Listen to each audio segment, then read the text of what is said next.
Hey everyone, welcome to the Performance Extra blog. I'm Brian, and our topic today is being coachable and open minded. And I think this is one of the more important topics, especially for young athletes, is how to be coachable, what it means to be coachable, why we should be coachable. And so I want to talk about what I think are some of the behaviors that go into that, and maybe some of the behaviors of what shows that people are not coachable, and then how tough it is, right? So to me, being coachable is all about being humble enough to learn from others, to understand that you cannot achieve success simply on your own. You need other people to help you, and you should want to learn from other people so that you can become that great athlete, that great competitor that we know you want to be, right? And so it's about listening. When a coach asks you to do something new, you give it your best effort, and that you go off and then try it. And try it in a competitive situation, right? Knowing that it might not work out, right? But many of us are not coachable, although we probably don't come to the table saying, hey, coach, just to let you know, I'm not coachable whatsoever, right? I don't think anybody ever really says that, but their behavior may speak to that, right? And it's about not listening. It's about when asked to do something different, maybe just giving it your half effort and never really trying anything new while you compete, really just sticking in your comfort zone because you know that's what works, or maybe doesn't even work that well, right? And so you become somewhat rigid in your beliefs, right? Maybe even think that you know it all, right? I mean, so those are signs of not being coachable. But let's say you are coachable. Um, the next step is really, all right, how do I start doing this new thing, this thing I want to work on, get out of my comfort zone and try it out, right? Because it's really hard to do that. And the other day I was working with one of my students, and we decided to watch this quick video on the marshmallow test. Now, you might be familiar with the marshmallow test. I actually posted that video to the blog a few months ago.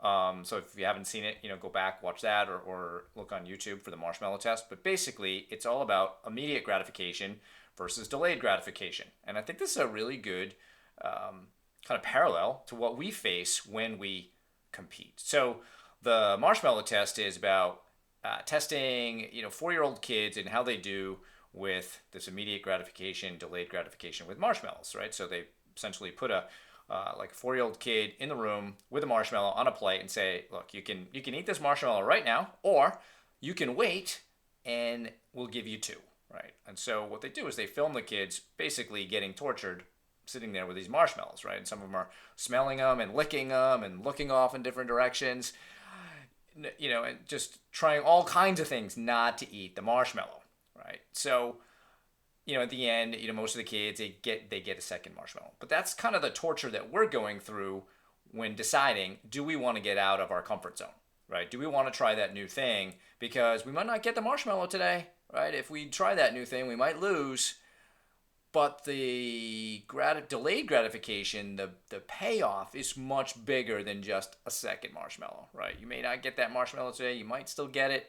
You're going to get like 3,000 marshmallows in the future, right? So can you play for your future? And a lot of that is being coachable, understanding that it's not about winning today. It's about how can I become that best player I can be. So another thing I want to do or give you to put this into some more context is another quote from the Mindful Athlete. We talked about that book in our previous video blog. And this is from Bruce Lee, the martial arts master. And I think this really applies to how we need to be as athletes. So he says, notice that the stiffest tree is most easily cracked, while the bamboo or willow survives by bending with the wind. And what this says to me is that true strength lies in being open-minded and flexible, while being rigid in your beliefs, or thinking everything is weakness. It's easy not to change, right?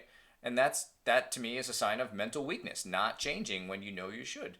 The hard part, the tough part, that's why we call it mental toughness, is trying to be flexible, is making a decision to change, right? So why not be more coachable and open-minded, right? Because I know if you're watching this, if you read this blog, I know you want to be great. You want to be the best competitor, athlete you can be, right? So let other people help you. right? You don't need to reinvent the wheel. And I think to be truly great, you must be humble. You have to be open-minded to hearing what other people can say to help you. So that's what I've got for today. All about being coachable, open-minded, be flexible. Feel free to chime in below in the comments.